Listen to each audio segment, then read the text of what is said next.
Olympics అనగానే ప్రపంచ ఆటల పండుగ అని మనకు తెలుసు. అయితే అలాంటి వేదిక మీద ఏ చిన్న అవకాశం చిక్కినా ఈ జన్మకి ఇది చాలు అనుకునే అదృష్టం.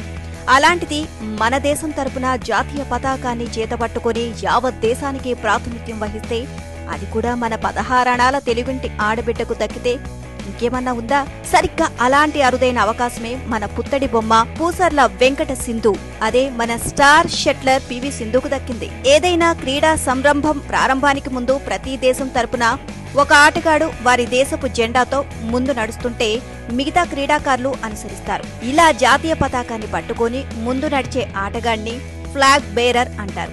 ప్రపంచల ఆటల పండుగలో ఫ్లాగ్ బేరర్ గా అదృష్టం మన సింధును వరించింది. ఇక బ్యాడ్మింటన్ బరిలో దిగితే షటిల్ కాక్ కన్నా స్పీడ్గా కదిలే వేగం, ప్రత్యర్థి ఎవరైనా ఎన్ని రికార్డులు ఉన్నా కళ్లతోనే చీల్చి చెండాడే బెజవాడ దుర్గమ్మ రూపం. కోర్టులో నలువైపులా జింకలా గంతులేస్తూ ప్రత్యర్థికి ముచ్చెమటలు పట్టించే లేడి పిల్ల.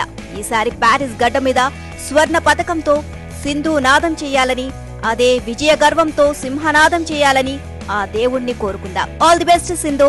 జై హో భారత్.